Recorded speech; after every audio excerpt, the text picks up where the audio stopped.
A Igreja de Cristo está sendo impiedosamente perseguida. Embora localmente pareça tranquila, universalmente está sob fogo cerrado. A perseguição ela não é apenas física. Os santos são pressionados tanto pela cultura quanto pelas instituições de um século que, por jazer no maligno, repudia e odeia os que são luz do mundo e sal da terra. Esmirna é o emblema da igreja mártir. Se Laodiceia é a cara do mundo, Esmirna é o rosto do Cristo humilhado e ferido de Deus. Por isso devota-lhe o mundo uma aversão insana e inexplicável.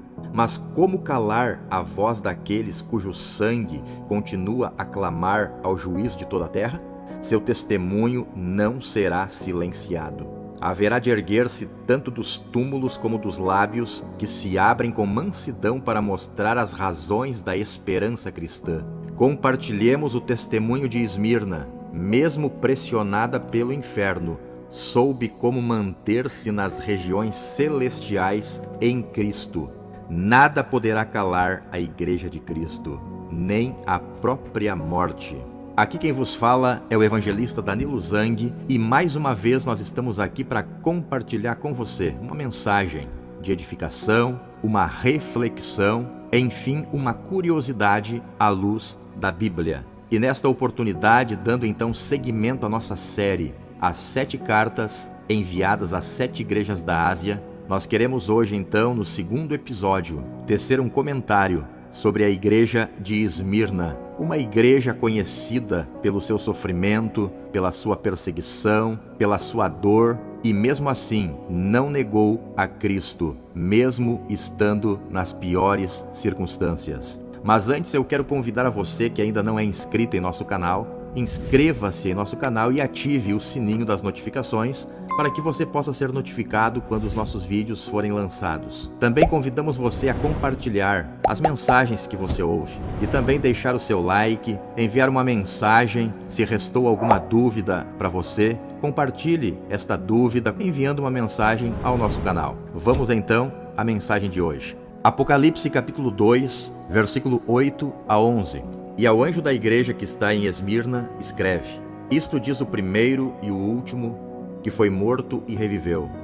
Eu sei as tuas obras, e tribulação, e pobreza, mas tu és rico. E a blasfêmia dos que se dizem judeus e não o são, mas são a sinagoga de Satanás. Nada temas das coisas que hás de padecer. Eis que o diabo lançará alguns de vós na prisão, para que sejais tentados. E tereis uma tribulação de 10 dias. Sê fiel até a morte, e dar-te-ei a coroa da vida. Quem tem ouvidos, ouça o que o Espírito diz às igrejas. O que vencer não receberá o dano da segunda morte. Esmirna, uma igreja denominada Igreja Mártir.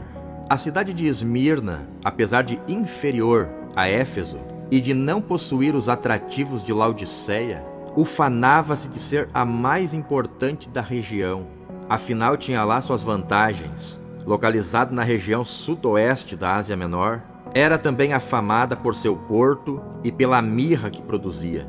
Utilizada na conservação de cadáveres, a essência era obtida espremendo-se a madeira da comífora mirra. Não é uma figura perfeita para uma igreja confessante e mártir? O evangelista Lucas nos informa que durante a sua estadia que Paulo teve na cidade de Éfeso, toda a Ásia Menor foi alcançada pelo Evangelho. Observe só o que está escrito no livro de Atos 19, versículo 10. E durou isto por espaço de 2 anos, de maneira que todos os que habitavam na Ásia ouviram a palavra do Senhor, tanto judeus como gregos.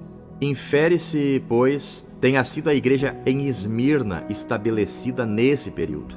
Conquanto plantada numa cidade opulenta, ela era pobre, mas ricamente florescia em Deus. Um dos mais notáveis bispos de Esmirna foi Policarpo, que viveu de 69 a 155 d.C. Diante do carrasco romano, não negou a fé em Cristo. Policarpo foi um dos mais acirrados discípulos do apóstolo João. Mas diferente de seu mestre, João não foi martirizado. Segundo relatos bíblicos e históricos, João morreu de morte natural. Mas ao contrário, seu discípulo Policarpo, ele foi torturado até a morte. Mas como nos relata a história, ele não negou a sua fé em Jesus. A igreja em Esmirna era confessional e mártir. Professando a Cristo, demonstrava estar disposta a sustentar-lhe o testemunho até o fim. Sua fidelidade ao Senhor era inegociável. Observe só o que foi dito dela em Apocalipse 2:10. Sê fiel até a morte e dar-te-ei a coroa da vida. Quais eram as condições da igreja em Esmirna? O que nos chama a atenção aqui são 4 condições. Preste atenção. Primeiro, a tribulação. Segundo, a pobreza. Terceiro, ataque dos falsos profetas. E quarto, os crentes em prisão. Mas nós precisamos entender que somente os que conhecem a natureza da segunda morte não temem as angústias da primeira. Esta, posto que é morte física, termina uma jornada temporal.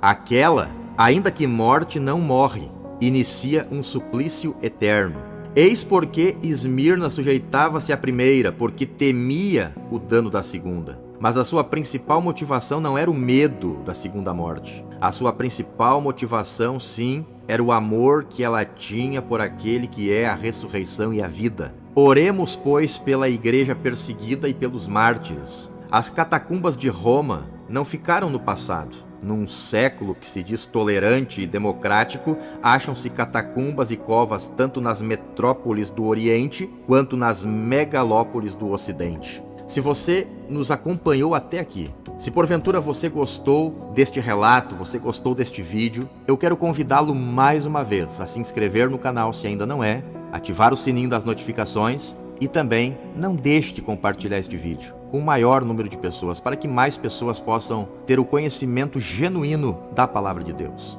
E que Deus abençoe grandemente a tua vida e até o próximo episódio.